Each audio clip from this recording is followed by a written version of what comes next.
I figured out the lies that are based in truth. I figured it all out, and I've got proof. But stick with me because it's going to be a long video, y'all. At 4:31 in the afternoon on July 4th, a boat carrying a group of teenagers pulled away from Horn Island. There was just one problem. Nolan Wells wasn't on it. Less than 48 hours later, the 18-year-old would be found dead in the water. And more than a month later, nobody can publicly explain exactly what happened during the time between those two moments. Now, two of the friends who were there have gone back to the island with their attorneys. And that return trip has raised a question that has been hanging over this case from the beginning. What happened during those missing minutes on July 4th?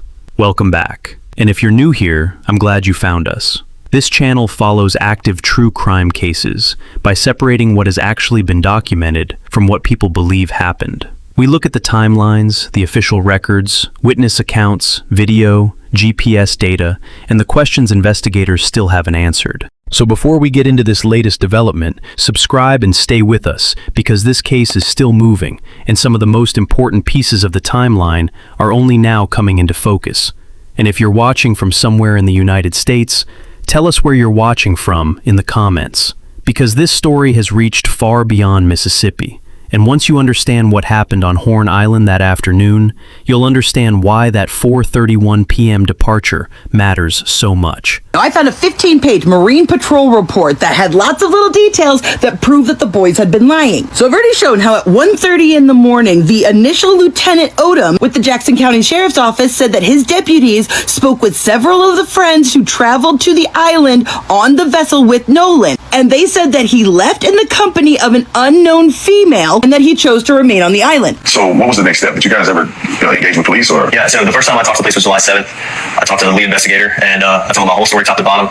Dot every I, cross every T. I told him everything I knew, every little detail. Well, that's a lie now, isn't it, Warren? Because you talked to them at 1:30 in the morning that night. I mean, did you just forget to tell the cops about Katie? Because it's not like you didn't know it was her or you didn't know how to get in contact with her. The girl that he was with, Katie, had texted somebody that she heard people yelling. Correct. Nolan yelling. Yeah, and I have a picture of that. She texted my buddy, and the next day everybody was panicking. Everybody was texting Katie, because she was obviously seen with Nolan the whole day at the island. Katie sent a message to my buddy the next day and said, oh, this is the last time I saw him, he's really sweet. But she also mentioned that the last time she saw Nolan was when my buddy was yelling at him to get on the boat. But Katie says that she assumed that she went on the boat after y'all were yelling at him. And let's not forget that the last time you saw him was 3. Well, the last time I saw Nolan was 3 o'clock. And Nolan was cradling a girl in his arms. And yet for some reason around noon, the name of another girl who hadn't even seen Nolan in a year was given to the patrol to go interview, saying that she was with that group, not Katie. They also gave the name of a couple of other friends who they weren't able to get in contact with. And despite having a picture of a text message from Katie, funny how you didn't share that with Officer Tatum.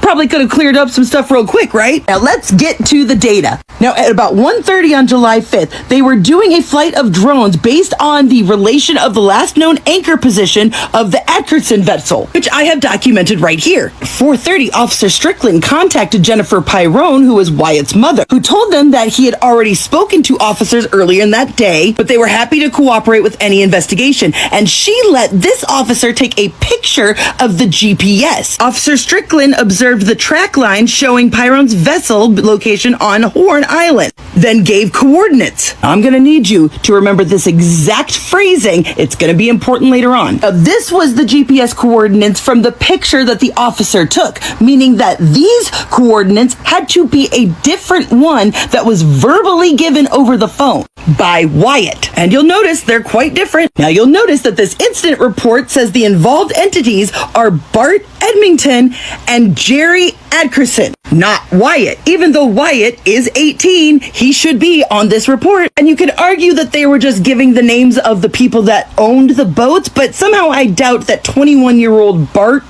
owns that boat. You'll notice on this report that 2 different pieces of GPS evidence were collected. So now we're going to go to the July 8th report where they came and they took those GPS coordinates from both the Adkerson boat and Bart's boat. Yellow is Bart, blue is the grandfather Jerry. The same Jerry that called and canceled the sea tow as the sea tow phone call was being made. Now, mind you, this is 3 days after the police had come and spoken to the mother and gotten the GPS coordinates. Now, Bart had a germane GPS map chart plotter.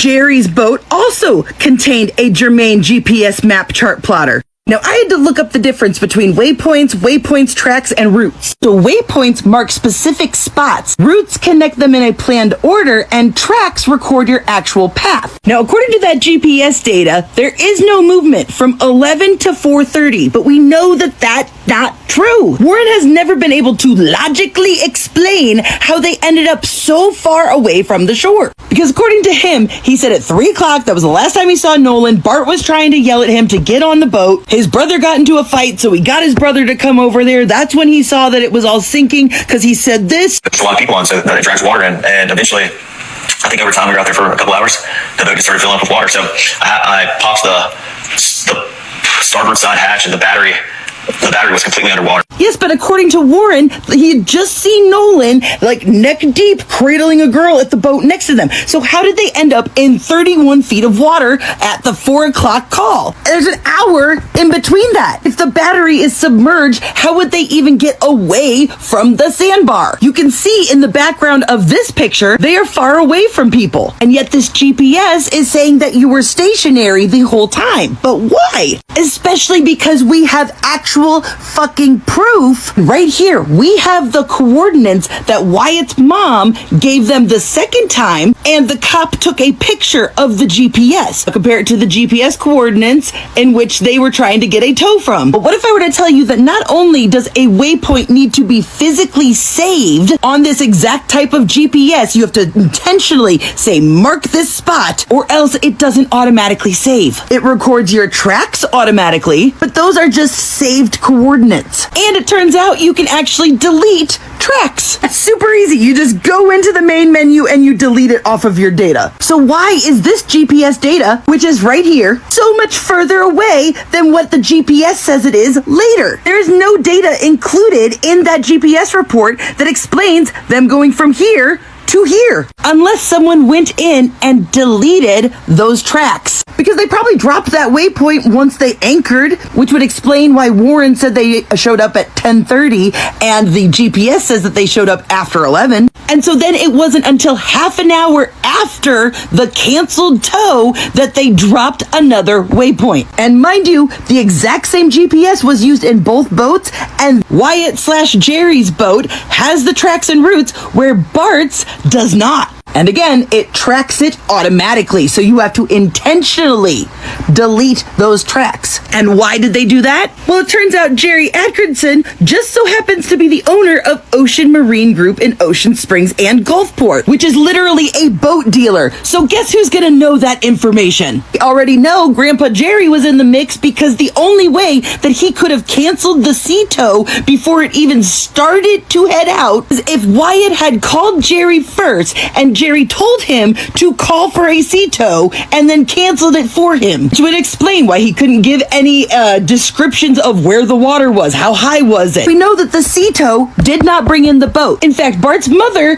came on Facebook and said that there are pictures from my son's boat of the boat about to be towed, which is clearly who is about ready to tow them here, as Wyatt is on the phone. I can tell you 100% that this is not a sinking boat. You can see Bart bringing them in this picture. But Bart was supposedly the one yelling at Nolan to get on the boat, remember? Why would he be yelling at Nolan to get on a boat that's sinking? Unless he was telling Nolan to get on his boat. And Warren accidentally explained what really happened with the engine. Whatever happened with Nolan happened on Bart's boat, allegedly, which is why all of Bart's information was deleted. So here's what happened.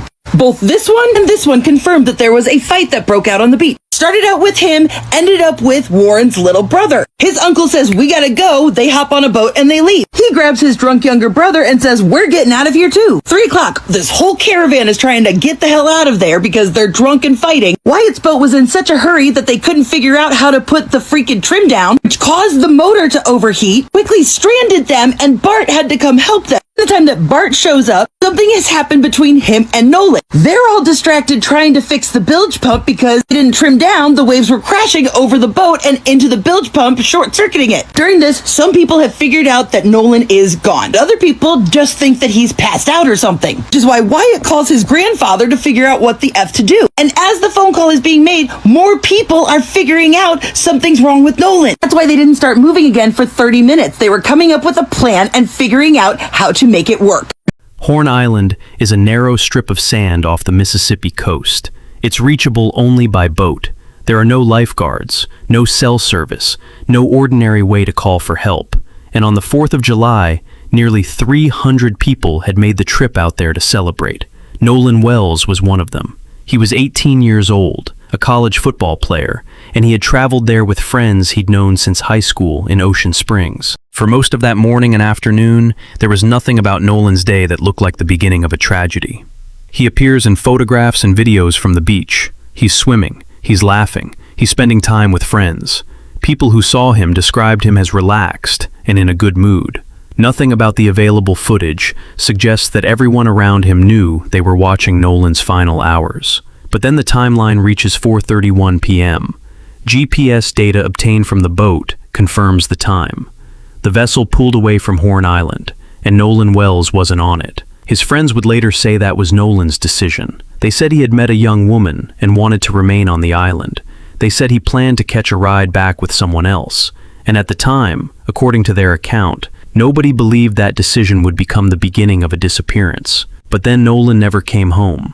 That night, his mother, Christine Wansley, started calling. Then she began posting online, and eventually, a search operation began. The Coast Guard, the National Park Service, Mississippi's Department of Marine Resources, the Department of Wildlife, Fisheries, and Parks, the Biloxi Fire Department, the Harrison County Sheriff's Office, and civilian volunteers, including members of the United Cajun Navy. Boats and personnel began searching the waters and shoreline around an island that, less than 2 days earlier, had been crowded with people celebrating the 4th of July. And on the morning of July 6th, a U.S. park ranger found him. Nolan Wells was recovered from the water just off Horn Island. He was 18 years old, and suddenly the question changed. It was no longer where Nolan was, it was how Nolan died. And that question still doesn't have a public answer. The state's autopsy has been completed, but its findings remain sealed until a grand jury reviews them. The family's independent examination was also unable to determine the cause and manner of death. 2 examinations, 1 body, and still no definitive public answer. But to understand why this case remains so difficult, we have to go back to the hours immediately before Nolan disappeared. Because there is a recording from that afternoon that has become an important part of the timeline. It's the CETO call. The call comes in at approximately 4 p.m., just before the boat ultimately leaves Horn Island. On the recording, later released by Mississippi's Department of Marine Resources, a teenager can be heard trying to explain that the boat is in trouble. The bilge pump has stopped working. The boat is taking on water. He gives the dispatcher their location near the west tip of Horn Island. He says there are around 7 people aboard. He explains that nobody is over 21. And he says there is no radio if the situation gets worse. The message is simple. The boat needs help. But before CETO can send someone out, the call is canceled. Another boater nearby reportedly stepped in and helped the group get the vessel functioning well enough to make its way home. A retired FBI agent who later reviewed the recording publicly said he didn't hear anything suspicious in the call. To him, it sounded like what it appeared to be, a group of teenagers dealing with a boat malfunction. And that's important, because not every strange detail is evidence of a crime. Boats break down, people panic, plans change. But there's another part of the timeline that investigators still have to account for. The boat that had just called for help didn't simply return to the dock and stay there. According to tracking data released by Mississippi's Department of Marine Resources, the boat left Horn Island at 4:31 p.m. It then traveled toward the mainland. It entered Fort Bayou less than an hour and a half later. It returned to the original dock. And at approximately 7:19 that evening, the boat was taken out of the water, loaded onto a trailer, and transported overland to a home in Biloxi. None of that proves anything. That's important. A damaged boat can take unexpected routes. People can stop to fix mechanical problems. They can decide to trailer a vessel instead of taking it back out. But look at where those movements sit on the timeline. They happen immediately after Nolan Wells was last seen. And nobody has publicly provided a complete explanation for every movement during those hours. That doesn't mean something criminal happened. It means there are still questions. And the questions become even more important when you look at what happened back on the mainland. Nolan wasn't coming home. His mother was calling people. She was trying to find out where her son was. And by the middle of the night on July 5th, investigators were hearing an explanation that would send them down an unexpected path. Nolan had supposedly chosen to stay on Horn Island with a young woman, but nobody could immediately identify her. At first, investigators were trying to figure out who this woman even was. Eventually, they identified her as 19-year-old Katie McCormick, and that's where another set of conflicting accounts enters the story. Warren Hudson, one of Nolan's friends, has provided one of the most detailed public accounts of what happened. According to Hudson, the group was dealing with the boat taking on water. He says he called for Nolan to get back on the boat more than once. According to his account, Nolan declined. He said he would find another way back. And Hudson's attention turned toward dealing with the emergency involving the boat. That's the version we've heard from the friend group. But Katie's family has described the situation differently. Katie herself has not publicly spoken about the incident, but her sister, Gracie McCormick, has spoken to reporters.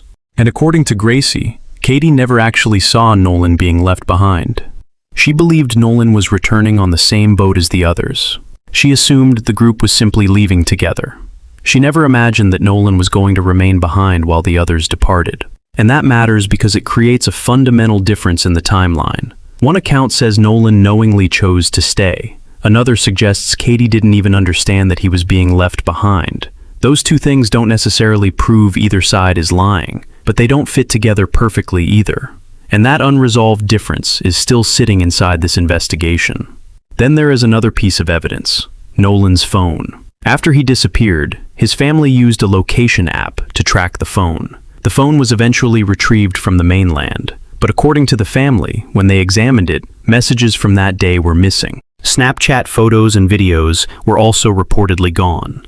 For Nolan's family, that was deeply troubling. They described him as someone who posted frequently and questioned why so much of the material from that particular day appeared to be missing. Attorney Ben Crump, who represents the Wansley family, has repeatedly pointed to the phone as one of several details he believes deserves closer examination. But again, we have to separate the evidence from the conclusion. The fact that messages are missing doesn't automatically tell us who deleted them, when they were deleted, or why. That is something investigators would need to establish, and it is precisely why digital evidence matters in a case like this. Because a phone can potentially establish where someone was, who they contacted, when they contacted them, and what happened immediately before the phone went silent. But the phone is only one piece. There is also the island itself. Horn Island doesn't have cameras covering the beach. It doesn't have cell towers providing a simple, continuous record of where everyone was. There isn't a complete digital map of every person's movement that afternoon. What investigators have instead is a patchwork. GPS data, photographs, videos, witness statements, phone information, and memories from people who were there. And when you put all of those pieces together, a critical window appears. Nolan's last confirmed sighting, then the boat leaves, and somewhere inside that period is the last part of Nolan's life that nobody has completely reconstructed. That's why the case has remained open in the public imagination. But it's also why speculation can become dangerous. Because when a timeline has holes, people naturally want to fill them. And that's exactly what has happened online. People have created theories, fake documents have circulated. Claims have been made with absolute certainty, despite the fact that the official cause of death has not even been released. Mississippi officials have had to publicly warn people about fabricated documents being circulated online in connection with Nolan's case. That should tell you something. The amount of information surrounding this case is enormous, but the amount of information that has actually been verified is much smaller, And that distinction is one we're going to keep making here, because Nolan's family doesn't need another theory. They need answers. And while the family has been searching for those answers, they've also been dealing with something else: threats. People connected to Nolan's friends have reported receiving serious threats online. The FBI has become involved in cases involving threats against people connected to the investigation, and multiple people have faced criminal charges for allegedly threatening witnesses, officials, and others connected to the case. But there is an important distinction. Nobody has been charged with Nolan Wells' death. The people who have faced charges so far are facing them over alleged threats, not over what happened on Horn Island. That distinction matters, because it is possible to question an account without declaring someone guilty. It is possible to investigate inconsistencies without accusing someone of murder. And it is possible to demand answers while still acknowledging that the investigation has not reached a conclusion. The Wansley family has done exactly that. They have not stopped asking questions, and the independent autopsy is part of that effort. When Dr. Roger Mitchell examined Nolan's body, he reached an unsettling but limited conclusion: undetermined. There were no broken bones or deep tissue injuries identified in the examination. But Mitchell also said he could not rule out the possibility that something beyond an accident may have contributed to Nolan's death. That does not mean he concluded Nolan was murdered. He didn't. It means the examination could not completely eliminate other possibilities. And that leaves the case in a strange position. The official autopsy is sealed. The independent autopsy is inconclusive. And the public is left waiting for the medical evidence that could potentially change the entire conversation. Then, just when the case seemed to be settling into a period of silence, something happened. August 7th, more than a month after Nolan disappeared. Two of the friends who have received the most public scrutiny returned to Horn Island: Warren Hudson and Jax Patalo. But this time, they didn't return simply as friends visiting the place where Nolan died. They returned with attorneys, Edward Paltzik and J. Tyler Cox. Their legal team said the purpose was to understand the island, the layout, the shoreline, the water, the conditions, and the environment Nolan and his friends had been dealing with that afternoon. They were careful to say this was not a formal evidence-gathering operation, no forensic collection, no official crime scene processing, just an attempt to see the location firsthand. And that explanation matters, because attorneys are allowed to investigate on behalf of their clients. They can visit locations, they can study physical conditions, they can reconstruct timelines. None of that is inherently suspicious, but the timing is what makes people pay attention. This happened more than a month after Nolan's death, after the independent autopsy, after weeks of public scrutiny, after conflicting accounts had emerged. And while the official autopsy remains sealed, the attorneys also described the visit as emotional. They said Hudson and Patalo were deeply affected by returning to the beach. They said Nolan had been like a brother to them. They said the young men had struggled emotionally since his death, and their attorneys have been unequivocal in their public defense. They say Hudson, Patalo, and Morgan Seymour are innocent. They say the three young men had nothing to do with Nolan's death. And they say their clients have faced threats and accusations despite never being charged with a crime. Again, that's their position. And it deserves to be presented. But it also doesn't resolve the investigation, because there are still two different questions. What happened to Nolan? And what, exactly, happened during the hours before he disappeared? Those are not the same question, and right now, neither has been completely answered. There is also a debate developing around the water itself. Ben Crump has pushed back against the idea that Nolan simply drowned. His argument is straightforward. Nolan knew how to swim. He had taken swimming lessons. He was an athlete. He played football. And his family has questioned why the circumstances should be reduced to a simple accidental drowning, when the medical examinations haven't publicly confirmed that conclusion. On the other hand, people familiar with Horn Island have pointed to the conditions. Jackson County Coroner Bruce Lind has said the currents around the barrier islands can be dangerous. There have been drownings in the area. The water can become difficult to navigate. And the attorneys who recently returned to the island focused heavily on those conditions. One area was described as the washing machine, a place where opposing currents collide and churn the water. Their argument is that understanding those conditions may help explain what Nolan encountered. But even that theory needs evidence. Water conditions on August 7th don't automatically prove what the water looked like on July 4th. Wind changes, tides change, temperature changes, currents change. So the real question isn't whether the water can be dangerous. It can. The question is what the conditions were at the exact time Nolan disappeared, and whether those conditions can explain what happened to him. That's something investigators, experts, and the grand jury will ultimately have to examine. Because right now, we still don't know. And that's what makes this case so difficult. There are pieces pointing in different directions. A boat in trouble, a teenager left behind, a missing phone, conflicting accounts, a remote island, an unexplained timeline, an inconclusive independent autopsy, a sealed official autopsy, and now the return of two friends to the exact place where Nolan spent his final known hours. But there is another detail that should not be overlooked. The people involved are not simply fighting over what happened privately. They're now fighting over what gets said publicly. Attorneys representing Nolan's friends have said they're reviewing media coverage and social media posts for statements they believe are defamatory. Other legal representatives connected to the case have also taken action against online commentators. So this investigation has expanded beyond the island. It's now playing out in courtrooms, legal letters, news reports, fundraising campaigns, and social media. And money has become part of that story too. At Nolan's funeral on July 20th, Reverend Al Sharpton pledged $50,000 for information leading to an arrest and conviction. Tyler Perry then pledged another $50,000. Former NFL player Terrell Owens later added $25,000. Media mogul Byron Allen separately contributed $100,000 to the family's GoFundMe, and the family's fundraising effort grew dramatically beyond its original goal. Then another $50,000 offer appeared, this time from Dr. Benjamin Hudson, Warren Hudson's father. He said he wanted the truth to come out, and he said his family had been dealing with thousands of death threats. So now, money is coming from both sides of the public battle. One side is raising money to help find answers about Nolan. The other is raising money to defend young men who have not been charged with a crime. Both sides say they want the truth, and that brings us back to the same problem.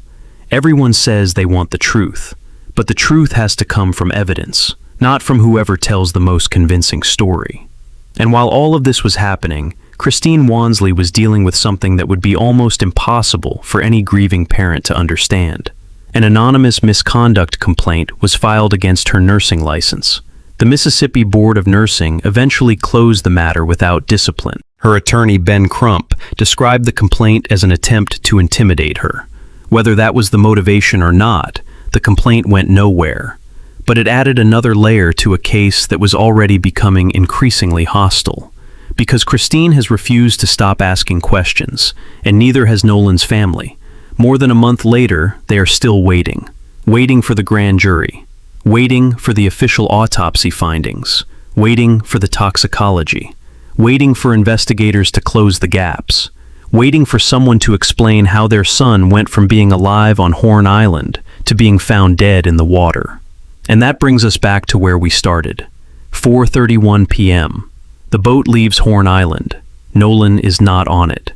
Everything that has happened since has been an attempt to explain what happened before and after that moment. The CTO call, the GPS data, the search, the conflicting accounts, Katie McCormick, the phone, the independent autopsy, the threats, the legal battles, the money, the return trip. All of it keeps circling back to the same unanswered question. What happened to Nolan Wells after the last time anyone can independently confirm seeing him? Because that's the part nobody can simply explain away. If Nolan chose to remain on the island, what happened afterward? If he intended to catch another boat, who was supposed to take him? If he entered the water, what caused him to do so? And if the water was responsible, why has neither autopsy publicly established that conclusion? These aren't accusations. They're the questions that naturally emerge from the evidence that has been made public. And until the evidence answers them, they remain questions. There is also something deeply human underneath all of this. Nolan wasn't a headline before July 4th. He was a son, a friend, a football player, an 18-year-old with plans for the future. His family says he was the kind of person who stayed with the people he cared about. And that's one reason they have struggled to accept the idea that he simply chose to remain alone on a remote island and somehow ended up dead. But whatever anyone believes about that afternoon, one thing is beyond dispute. Nolan never came home. His mother had to start the search for her son. Volunteers and law enforcement eventually joined it, and 2 days later, a ranger found his body in the water. More than a month after that, the official cause of death is still not public.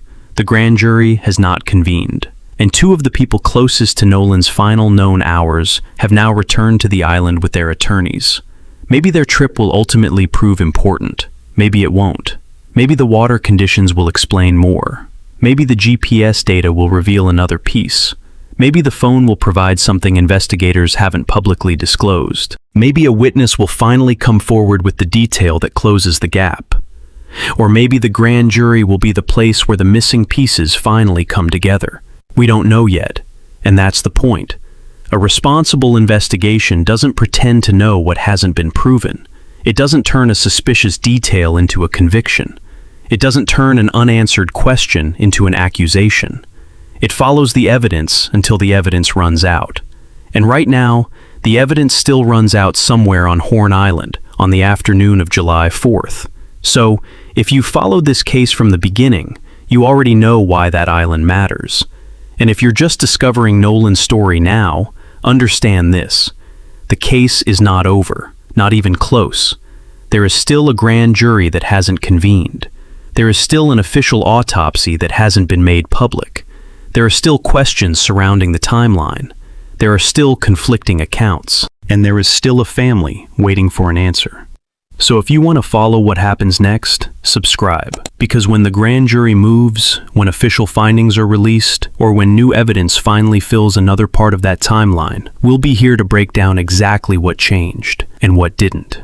And before you go, tell me in the comments, what part of this case stands out to you most? The 431 departure? The missing time? The CTO call? The conflicting accounts? The phone? Or the decision by 2 of Nolan's friends to return to Horn Island with their attorneys?